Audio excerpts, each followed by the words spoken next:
Hello and welcome to Hot and Heavy, the Elaine podcast. I'm your host, Shivani Desai. Today I'll be talking about Season 3, Episode 11, The Alternate Side. Hello, everyone. I hope everyone's doing well. I am okay. Well, no, what am I saying? I'm not just okay. I'm awesome for a couple of reasons. The first and most important reason I feel amazing today, my kids, who are 8 and 11, got their first COVID vaccine last night. And just a big sigh of relief. I think a lot of us parents feel this way with younger kids who weren't able to get vaccinated for a long time. So yeah, I was on top of it, literally calling the pediatrician's office, I think maybe an hour after I saw the approval. And got in last night, and it was a great moment. Just, that sigh of relief that I think so many of us have wanted to feel for a long time. My kids were awesome, great sports. My kids have always been great with shots, though, I have to say. I'm so lucky. So many kids are scared and throw tantrums, and we saw a couple last night, poor things. Felt so bad. But my kids were so excited to get their shots. In fact, in school, they were telling their friends, I'm getting my first COVID shot tonight, and very, very excited. Such a great attitude about it. I have to say, too, I was so happy to see the amount of kids there last night. I mean, the parking lot was full. I mean, it was just, there was a line wrapped around the entire office. So it was just really encouraging to see. I mean, I don't have to tell you guys, but we are a very divided nation at this moment. So many things that should not be politicized are being politicized.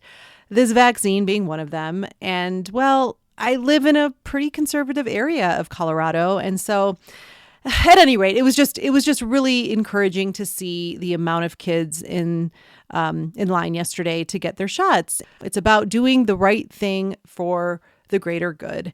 And that's what I've been telling my kids from the get-go. I mean, from wearing masks to now getting the shot, it's like you're doing this, yes, to protect yourself, but the bigger reason is so that we can all work together as a team to help us get past this really dark chapter in the world. And, they really understand that. So I'm very thankful, A, that they are great with shots, and B, that they've been so responsive to that messaging. I think they probably hear a lot of different things at school, all these differing opinions. But yeah, I'm just really proud of my kids with how they've handled everything that has to do with this pandemic. And especially last night with the shots, they were giving their thumbs up, just pulling up their sleeves, excited for it to happen. And really proud moment for me and my husband. Secondly, not as significant, I guess, to, health and getting past a pandemic. The second thing I'm really excited about is I'm talking into an upgraded microphone for this podcast. One of our contributors, Todd, Todd and I worked together years and years ago, lifetime ago, when we were both single, not married, no kids, freewheeling in our 20s. He and I really bonded over Seinfeld. In fact, it was one of the first things we bonded over. Anyway, he's a contributor to this show, and he works for Shure, the audio equipment company. I'm sure they do more than that, but that's just how I'm choosing to describe this company. Sorry, Todd. But anyway, he had reached out early on and said, hey, you're doing this podcast. If you ever need a mic or a recommendation for a mic, let me know.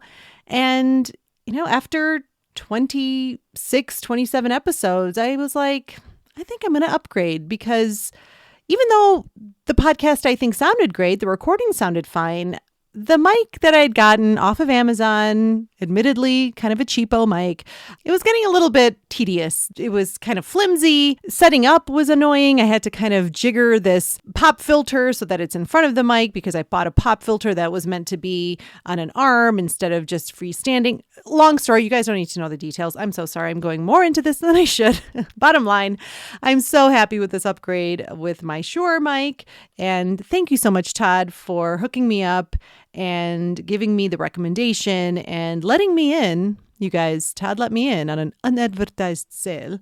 Super excited about it, and I love it. It's very cute, which is obviously the most important thing. All right, so let's get into this episode. The synopsis from my coffee table book is as follows. Jerry has to deal with rental car bureaucracy after his car is stolen. George's job moving cars from one side of the street to the other turns out to be much harder than he expected. Meanwhile, Kramer gets a line in a Woody Allen film, and Elaine's 66-year-old boyfriend has a stroke before she can break up with him. This episode was written by Larry David and Bill Masters.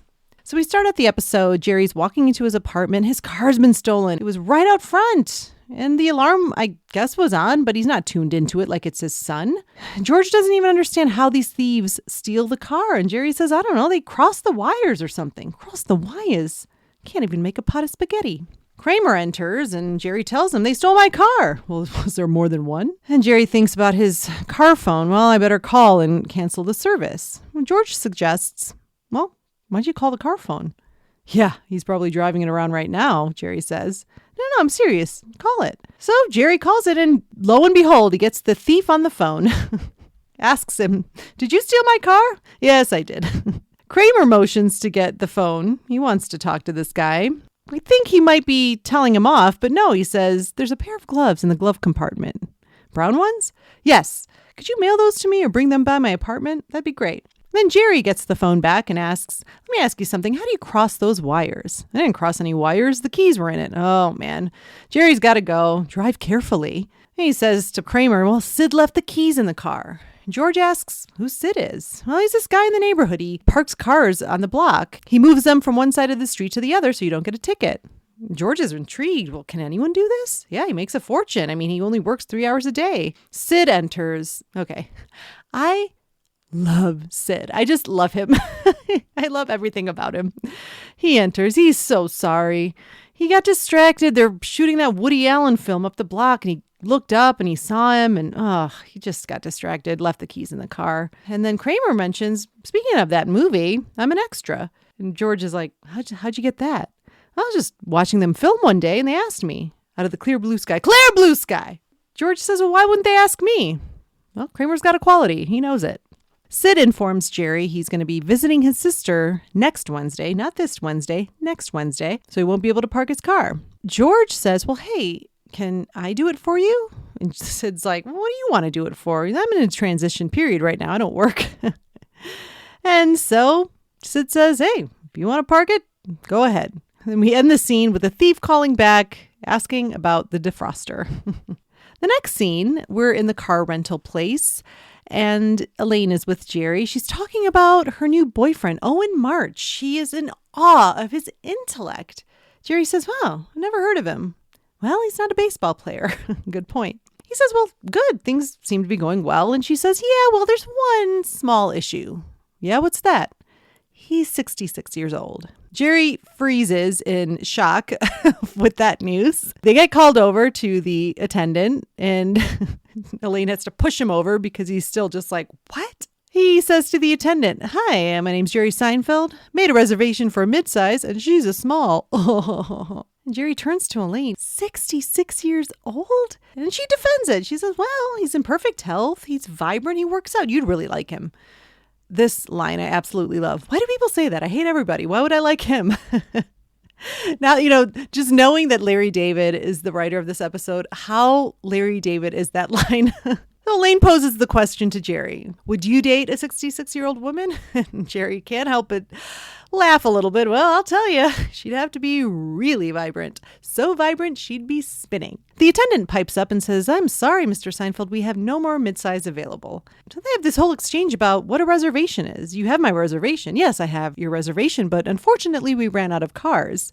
Well, I don't really understand. The reservation keeps the car here. This back and forth goes on for a little bit, and then she says, well, let me speak to my supervisor. This rental car attendant is played by an actress named Janet Zarish. She has been in many, many television shows since the late 80s. Most notably, she was on the soap One Life to Live. She was also in Mystic Pizza, Law and Order, Mad About You, Night Court. And she has something in common with Dr. Van Nostrand. She's Juilliard trained. Sad news, she lost her husband last year to COVID. He was an actor as well. His name is Mark Blum. And he'd done a ton of TV and movie work. And I definitely recognized him from his photo. But yes, he died last year. And I think Janet Zarish is really good in this role. She, clearly has sort of the straight performer role here to Jerry's dialogue. And she does it really, really well. Jerry and Elaine kind of talk about what's going on with that supervisor. You really think they're talking about? No, they're just acting like they're talking about it so that she can come back out and say, you know what? I talked to my supervisor. So when she comes back out, Jerry says, yeah, it looked like you were having a real conversation back there. Well, she has a compact. That's fine, he says. I have a blue Ford Escort for you, Mr. Seinfeld. Do you want the insurance? Yeah, you better give me the insurance because I'm going to beat the hell out of this car. Another great moment. So then Elaine brings it back to the conversation about Owen. And she says, what do you think? Do you think I'm making a big mistake? And he says, well, look, if you enjoy being with him, that's the most important thing. She says, I love being with him. I mean, I like being with him. It's okay being with him. So the purpose of this scene, we are moving the Jerry plot forward about his stolen car. He has to get his rental now. And now we're introducing Elaine's plot about dating 66-year-old Owen March. And my take, I've always loved this scene. The dialogue, every piece of dialogue is so masterfully written. I mean, from Elaine discussing her relationship with Owen to the exchange with the rental car attendant. And it's so well paced and it flows really naturally. It just feels like such a natural conversation, especially Jerry admitting he could never date a 66-year-old woman.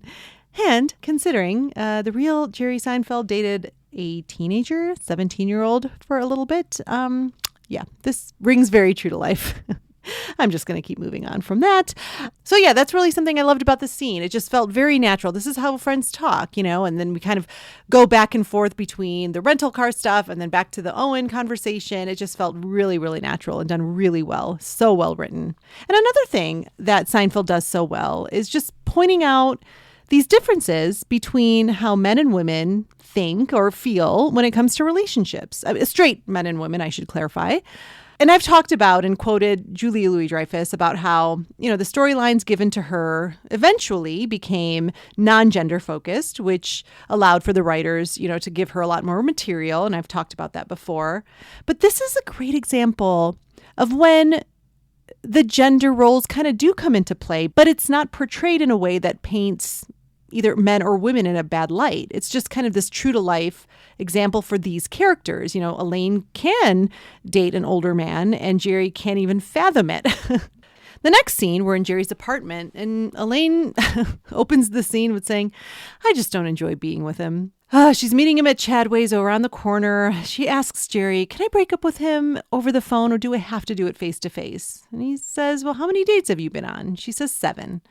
Well, it's a face-to-face breakup. And she's so disappointed. And he says, look, if you said 6, I could have let you slide. But 7, that's over the limit. Unless, of course, there was no sex.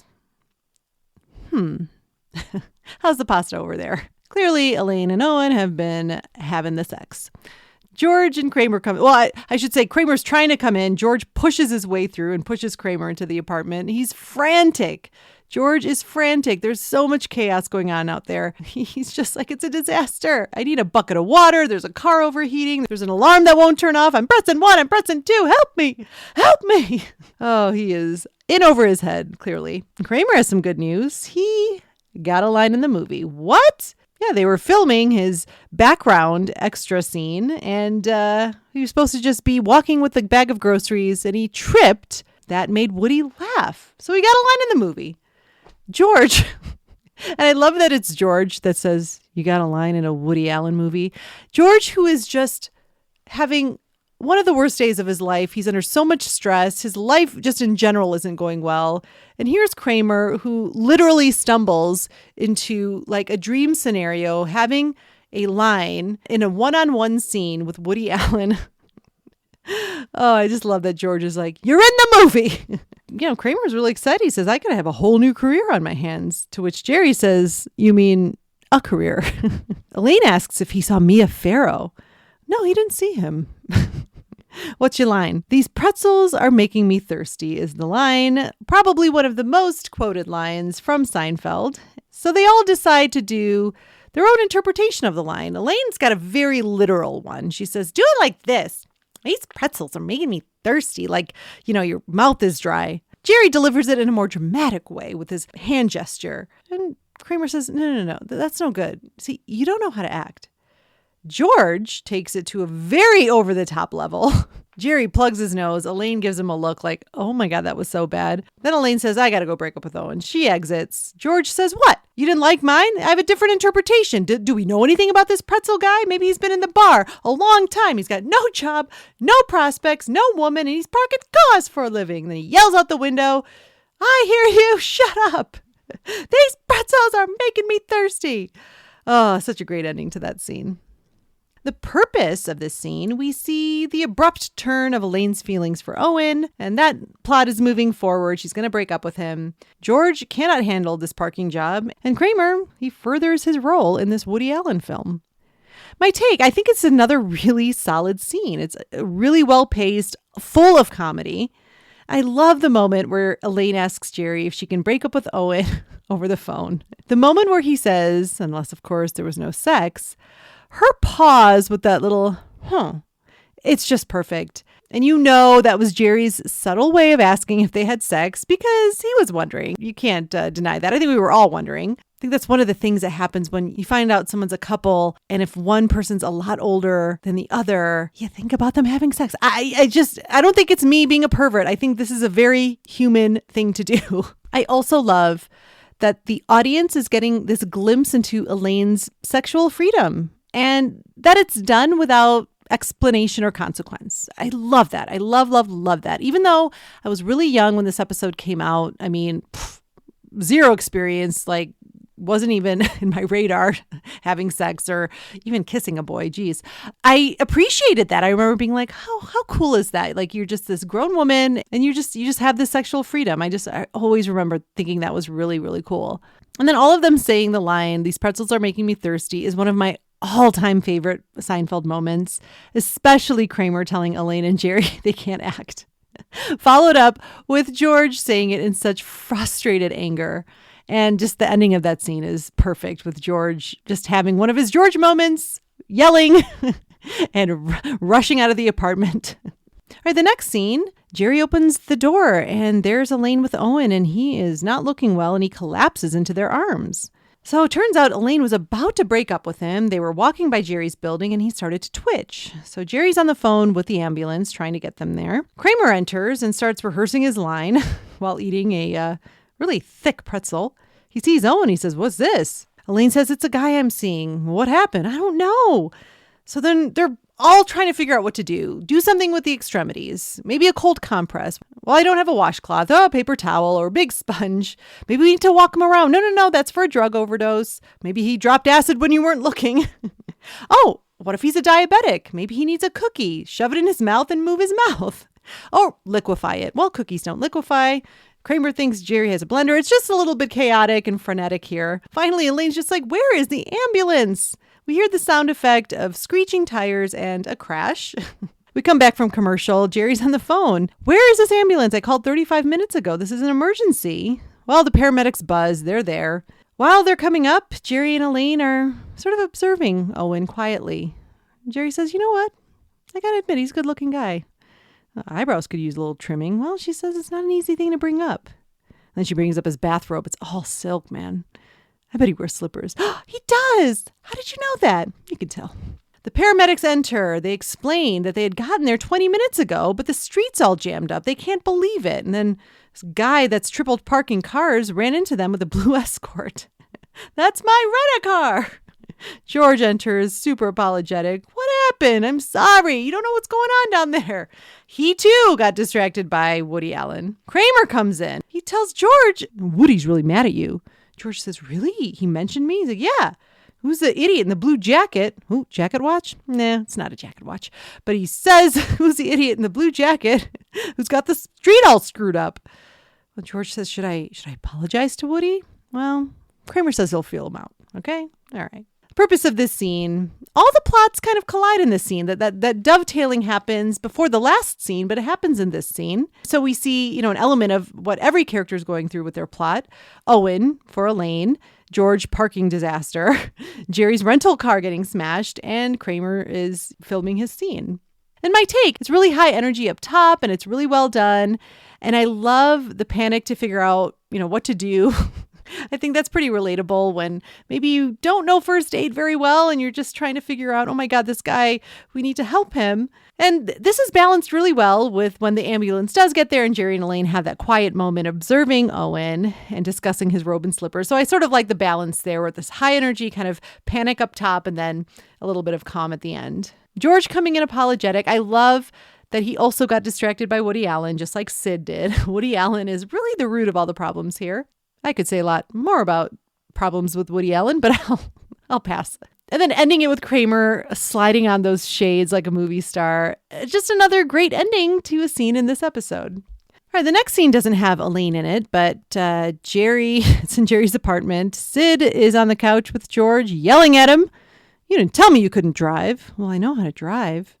All these people are calling Sid, yelling at him on the phone. A lot of them canceled out. Poor Sid. His whole business is in jeopardy now because stupid George. Kramer enters with the paper. There's an article about Owen March. Jerry reads the article out loud, and we hear also that the damage would have been far less severe had paramedics been able to get to him sooner, but because the street was all screwed up, thanks to George, the damage of the stroke was far worse than it should have been. It also messed with the Woody Allen film, Filming Up the Block. Oh, Lord, Sid says. Next, we're back at the rental car place. Elaine is explaining, I was 5 seconds away from breaking up with him. The next words out of my mouth, Owen, it's over. And Jerry asks, well, can he talk? Well, he nods. He seems to enjoy it when I read to him. They go up to the desk. Jerry says, hey, yeah, I called. My car got smashed. Elaine says, I can't break up with him now. It'll look like I'm abandoning him because of his condition, and I'll be ostracized from the community.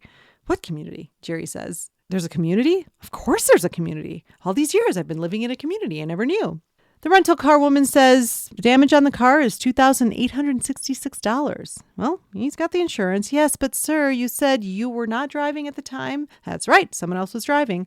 Well, you're not covered for other drivers. Another great exchange of just how illogical it is. And she says, well, if you would have read your rental agreement, did you see the size of that document? It's like the Declaration of Independence. Who is going to read that? Does my credit card cover this? He's just trying desperately. He does not want to pay this money. And she says, Mr. Seinfeld, as it stands now, you are not covered for that damage. And there's absolutely nothing that can be done about that. What can Jerry say except to hold up the package in his hand and say, these pretzels are making me thirsty. The purpose of the scene, we see Jerry dealing with the aftermath of George's stint as a substitute Sid, and Elaine dealing with the aftermath of Owen's stroke. My take on the scene, the whole conversation about being ostracized from the community, this is another great example of like this subtle difference between how men and women think, and it's super relatable to me. Women think of how they will be perceived by their actions, and men have no clue there may be negative consequences to their actions. Okay, this is a sweeping statement, I realize, and maybe it's more relatable just to me, but I do believe that women were conditioned to be more self-aware and self-conscious of being liked and thought of as a good person, while that's not as pounded into men's heads as much. It's the whole, she's a bitch and he's just a confident bullshit. Like it's that double standard. The exchange with the rental car attendant about other drivers. Your whole business is based on other drivers. It's about as Seinfeldian as you can get. I love it. And just ending with the pretzel line is very fun. Nice capper to the scene. The next scene, we're at Owen's apartment and Elaine is feeding him soup. It's good, isn't it? Yankee Bean. Why Yankee Bean? Don't they have beans in the South?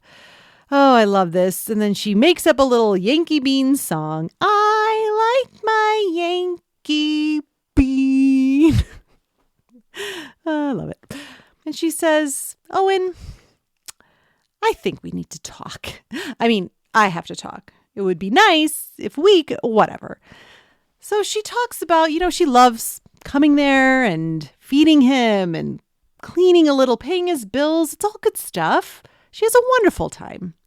But, just at this point in her life, she's not really ready to make a commitment to one person.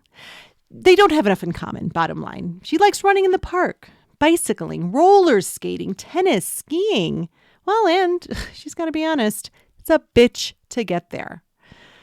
Oh, and all Owen can do is react facially. That actor's really good, by the way. I like him. So she does it. She breaks up with him. It's awkward at the end because, of course, he can't respond. So what's she going to say at the end? These pretzels are making me thirsty. We got a runner, people. All right, the purpose of this scene, Elaine resolves her plot and breaks up with Owen. And my take, yay, it's an Elaine-only scene. Well, okay, technically, Owen's in the scene as well, but it's all Elaine dialogue. It's essentially a monologue. And this is a scene I go to a lot as an actor when I want to see some masterful choices during a monologue. JLD just glides through this dialogue so well. Everything from her facial expression to her body language, it's just gold to me. And as a young kid watching comedy, and Julia Louis-Dreyfus in particular, I didn't realize at the time how much I was really studying comedic style and acting technique. I think we're all doing that and, things that we're observing. And there are numerous other Elaine moments that fall into the category that this scene does for me. Her physicality, like in this scene, the physicality that corresponds with each line of dialogue. So in this scene, it's a lot of hand gestures that she does. Just observing that, it can add so much, especially with it's all good stuff. Good stuff, like those little fists, it's just this extra added flavor that she brings to the scene with these choices, because it still would have been really effective if it was just verbal and she had her hands in her lap. But she's just such a sensational actress that she can use her physicality to bring out and enhance everything she's doing. Also, I zero in on some of the subtleties of a performance. And in this scene with JLD, one of the subtle things that she does is that after she does the Yankee Bean song and she's kind of, getting all this stuff off of his face, there's a little slump of her shoulders. And as an audience member, I think the little slump is sort of like okay, I need to get out of this. And she says it with the slump before she says it with her words. And her pauses are so well timed. Like after she says, Owen, and then crosses her legs, gearing up to break up with him. It's so perfect. That pause, it's just as funny as anything said verbally.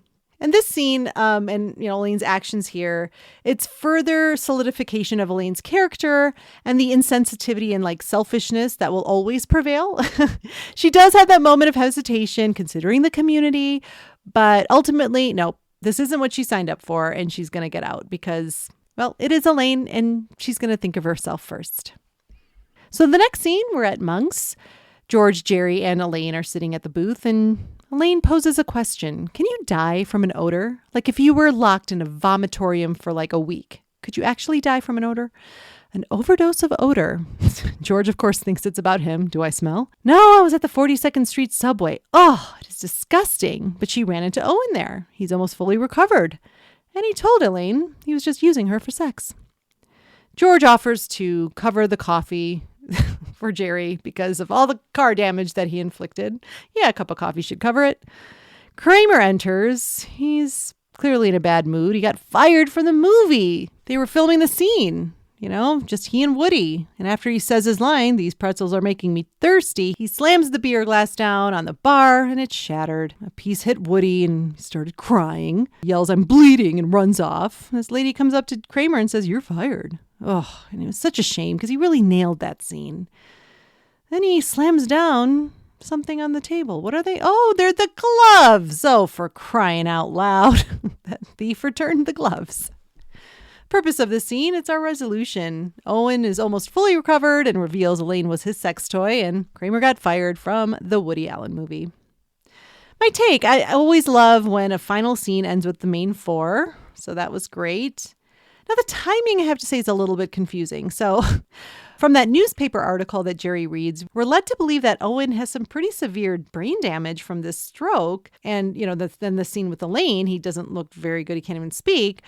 So he's almost fully recovered. So I'm just wondering the timing of this because, it seems like it should be weeks later, but Kramer was only just fired from the movie, which conceivably filmed just maybe a few days after Owen had his stroke. So it's not a big deal. These are little dumb details I get hung up on, but that was just something I was wondering. I like how Woody Allen is portrayed as a little crybaby. And it's a great capper to the entire episode. Kramer having the gloves. Great callback. Okay, I'm going to take a quick break, and I'll see you on the other side. Fall is upon us, and you know what that means. The air is cool and crisp, colorful leaves, cuddling up in your favorite chunky sweater. It's the coziest time of year, which also means it's soup season. Nothing comforts your soul better than a full bowl of your favorite soup. Seeing it come together in the pot, smelling it, tasting it, feeling the warm sensation as you slurp it down. But hang on, one of your senses is always left out of the fun. Well, not anymore. Finally, your ears can join in on all the coziness. Introducing Soup Tunes, a collection of soup-centric songs to give your home that extra dash of autumnal pleasure. Simmer your senses to songs like Jambalaya Jazz. Jambalaya, jambalaya, jambalaya, zoo. Mulligatawny Metal. Mulligatawny, mulligatawny, mulligatawny.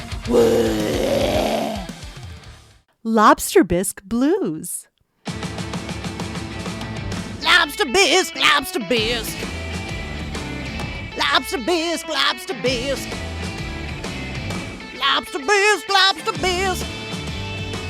Lobster bisque, lobster bisque. Consomme Country. Count to me. Count to me. Count to me, count to me, count to me. Bouillabaisse Beatbox. Bouillabaisse. Bouillabaisse.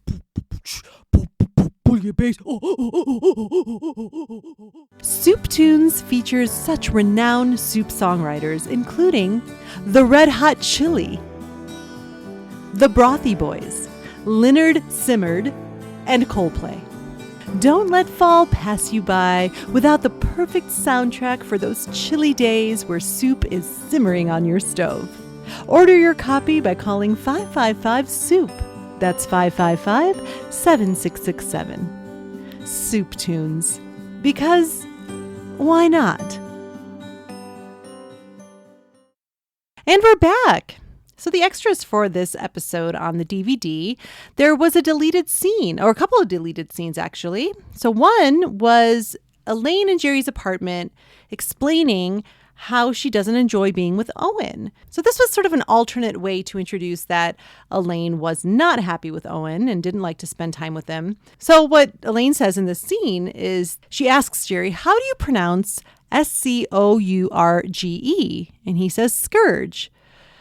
Well, she apparently said scourge, and Owen made a big deal about it in front of another couple, and it really embarrassed me. And she says, I cannot date and watch my grammar at the same time. And Jerry says, well, that's not grammar, it's pronunciation. Elaine says, hey, don't you get smart. So again, this would have given a little bit more background as to why she does not want to stay with Owen. He was condescending and humiliated her in front of another couple. So as it's presented in the final cut of the episode, it sort of looks like Elaine just flip-flops and says, I just don't enjoy being with him. But this would have given a little bit more background. And then in the other deleted scene, as Owen is getting wheeled out by paramedics, Elaine, she asks Jerry, do I have to go with him? I was just about to break up. And Jerry says, come on, Elaine, 7 dates, sexual activity, you're under contract. She says, but it was an act of God. And he says, call me from the hospital. So we see that Elaine has this dilemma. She doesn't really want to go to the hospital with Owen, but asks Jerry and he convinces her she needs to go. I am really glad that they cut and altered these scenes to what ended up being in the episode because, God, both of these scenarios make Elaine look unintelligent and kind of weak, which is very uncharacteristic to Elaine. I mean, come on. There is no way Elaine would mispronounce scourge. She's an editor, for Christ's sake. Come on. That would have just been really, really infuriating if they kept that in. And then also asking Jerry what to do while Owen is being wheeled away. Why does she have to ask Jerry? Why does he make her decisions? It goes back to this whole thing. And if you've kept up with, well, probably not. I don't know if any of you kept up with this, but as a writer and as someone who likes to study this kind of stuff, looking into gender portrayals in, the history of television, history of film, it was sort of called out a few years ago by many actresses, and most notably Reese Witherspoon. She made a speech at this Women in Television and Movies conference about how the line of dialogue by a woman in literally, it's almost like 100% of movies where a woman is in crisis, she asks the male, "What do we do now?" Just go back and watch any movie. You will see it.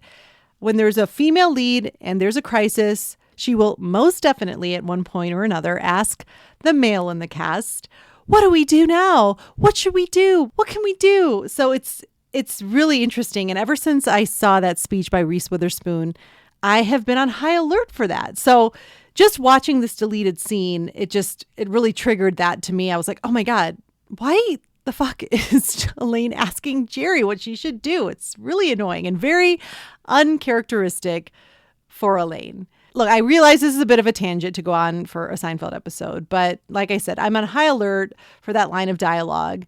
And, it just kind of whacked me in the face when she was like, "Do I have to go to the hospital with him?" All that to say, I'm really glad that they took it out. And it also contradicts her whole argument about being ostracized from the community. I mean, she knows what the right thing to do is, and she doesn't need Jerry to tell her. In the notes about nothing, I just thought this was a really interesting quote by Larry Miller, who is a really good friend of Jerry Seinfeld. He, in fact, was almost George Costanza. He almost got that role. We will later see him as the doorman later. Larry Miller is an incredibly funny actor. He talks about Jerry and his work ethic, and he says it's his work ethic that sets him apart, and that Jerry had developed a habit early on where he would write every single day. And that's how you become a great comic. And that was something that a lot of the comics that, came up in their generation admired about Jerry Seinfeld. So I just thought that was cool. And for any of you creatives out there, writers out there, me included, we know how hard it is sometimes when you're not feeling the inspiration or you're just feeling blocked. Writing every day can seem pretty daunting, but I've been doing it for at least the last 2 years. And of course, I'll fall off of that every now and then, but I do try and write at least an hour and a half every single day because, and some days it might be crap and I have to toss it all, but usually, even if most of it is crap, I can find a nugget or, like a seed of an idea that will help me get over a hump or maybe have a breakthrough to something that's going to be, useful to me. So, yeah, I just thought that was a really cool quote from Larry Miller and, something that I think goes along and tracks with what we've heard about Jerry Seinfeld and his work ethic. Oh my gosh. And then in the notes about nothing, and I'm really disappointed in myself that I did not figure this out. Like I said, I've seen this episode so many times. I had it on VHS. I watched it so much. The voice of the car thief on the phone is Larry David. I had no idea. I just can't believe I didn't know that. I sort of pride myself on recognizing voices and stuff. Like if there's voiceovers in commercials, I'm like, that's Matt Damon. Oh, that's Bryan Cranston. Like I'm a little cocky about it. But this, no clue. This episode's 30 years old. I had no idea. I've watched it at least 50 times. Pretty disappointed in myself. But anyway, yeah, it's Larry David. Now I can hear it, of course. All right, let's move on to Contributor Corner. Greg this week says, I like the flow of this episode because it's one of those rare instances where everyone has their own individual plot pretty equally weighted, and they're all weaved together pretty well. It's like the movie Crash, where everything is linked together. In this instance, the filming of a Woody Allen movie affects each of their storylines in different ways, mostly negative. Yes, Greg. Oh my goodness. Well, I bring this up later, but yeah, I talk about that too. This is a very balanced episode. I think that's when the show succeeds, when they really utilize every single one of the main four's talents And this one definitely did that. Even Jerry, that sounds so shitty when I say that. Like even Jerry, who's clearly the weakest actor, those scenes in the rental car place, he really shines. Anyone can just take him, and he does a little arm thing. It's really funny. Next, Greg says, one of the best bits of the entire series is Jerry at the car rental place explaining reservations and his back and forth with Elaine when the rental agent goes to the other room. This whole scene makes the episode for me. It's reminiscent of Steve Martin's scene in Planes, Trains, and Automobiles, where he goes off on the rental agent and you can totally understand the frustration. Exactly. Yes. Oh my God. I didn't even think about the parallel with Planes, Trains, and Automobiles. I actually just mentioned that movie the other day because we always watch it around Thanksgiving. It's really the only Thanksgiving movie, right? Maybe I'm missing a few other ones. I don't know. But for us, we definitely put it on around Thanksgiving. It's such a relatable scene. And that's why I called it out for the writing being so brilliant. That exchange, we've all been there. In fact, I was just recently there. We had planned a birthday dinner for my son at, I'll just say it, I don't care, at California Pizza Kitchen, one of his favorite places to eat. And I had made a reservation. I had checked on it twice, including the morning of the dinner. Well, we get there and we got there early. Oh, I'm sorry, we don't have any record of this. And I said, well, I spoke to a manager. Well, do you know who you spoke to? And I mean, it was just one of these situations. We kept saying, this is like Seinfeld. I mean, you just don't know how to hold the reservation. And that's really the most important part, the holding. The relatability of everything about that rental car place, including, yes, the back and forth about the supervisor is just gold. It's Seinfeldian to a T, and it's just brilliant writing. Next, Greg says, I like the little interaction between Jerry and Elaine while Elaine's boyfriend lies unconscious in front of them. While Elaine dating Owen and trying to break up with him, both before and after he has a stroke, isn't a premise I truly believe for Elaine, there are moments that are funny. Like when she's explaining to him, while he's barely lucid, that she likes doing all these active things and then ends on, it's a bitch to get here. Why she's even bothering playing caretaker befuddles me. However, she does always try to do the right thing and I respect her for trying to help Owen. Yeah, okay, so I think this is maybe where we're still in this area of Elaine's character building where she's straddling a line, of being the more selfish Elaine that we see pretty soon and the, I guess, earlier Elaine trying to be a better person. So I think that's why she does the caretaker thing. She figures, okay, well, she might be the only person he has to do this. I mean, we don't get any background on that, but I think that was my assumption. Like, well, maybe he's just kind of an older guy, doesn't have family around or has no kids. But yeah, to me, I interpreted it as Elaine trying to do the right thing because of the community and being ostracized and all of that stuff. Lastly, Greg says, if you've never said, these pretzels are making me thirsty in normal conversation with friends, are you really even a Seinfeld fan? I think the answer is no. I think that is a no, Greg. Thank you, Greg. All right, moving on. Lee sent in some thoughts this week. He says, my favorite Elaine moment was at the end when she nonchalantly states that her former boyfriend was just using her for sex. The delivery wasn't overplayed, and it seemed that she knew this all along. I liked that too, Lee. I really did too. She, like I'd said earlier, I really loved this portrayal of Elaine and her sexual freedom, and she's just doing what she wants. And it's a really kind of powerful message, I think. Everything just sort of kind of deflates from that powerful woman, persona with, he was just using me for sex. Yeah. And it's not like she's upset, but it was just very matter of fact. I agree. I liked her delivery there completely. Next, Lee says, my least favorite moment was Jerry and Elaine's first trip to the car rental agency. Elaine was just grinning and nodding and slightly fawning over everything Jerry said. I wished she could have participated in the exchange. Oh my gosh. Yes. I didn't bring this up, but it is something I've always thought about where it's like, wow, she just has to kind of stand there and look at each of them as they're having an exchange.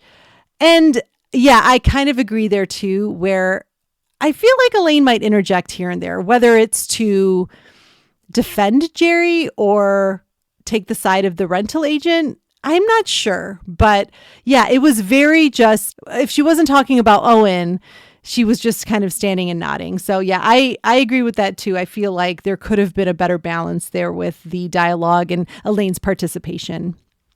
And lastly, Lee says, I must also confess that I laughed at the scene where she is spoon feeding Owen because I am as awful a person as the characters on the show.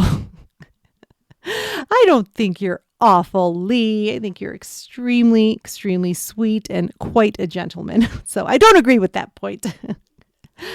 All right. Thank you so much, Lee and Greg, for those thoughts. And if you'd like to be a contributor on Hot and Heavy, please email me at elainepodcast@gmail.com. That's elainepodcast@gmail.com. And you could have your thoughts included on a future episode. All right. My favorite Elaine moments. It's the entire scene where she's breaking up with Owen. She nails it. I think I've said enough about it. It's just one of my favorite scenes of the whole series with Elaine. And my final notes. Okay, well, I'm going to be repeating what Greg said. Thanks a lot, Greg. Spoiler. It's such a balanced episode in terms of quality and time allotted for every storyline. Now, I didn't time it all out, but it does seem like every character has an equal amount of time. And it almost feels like it's 4 A stories. I mean, it doesn't really feel like there's a B story anywhere because they're all, like I said, all equal in quality and in, the time that is allotted. And plus, like Greg said, I mean, they all collide and all of them are affected by the Woody Allen filming on Jerry's Block. So yeah, it's just, and this is where I think Seinfeld soars, when all of the characters are used in this kind of a way, great storylines, all, a balanced way of doing it, and then all intertwining together. Oof, it's just the perfect combination. And finally, the Elaine storyline in this episode, it felt very out of the sitcom norm for a single woman. And that's why I really like it. I mean, she's a young woman who's exploring the world of dating, and she's taking control of what she wants. And, if that means, being used as a sex toy by a older author, that's just an experience, right? Chalk it up to experience.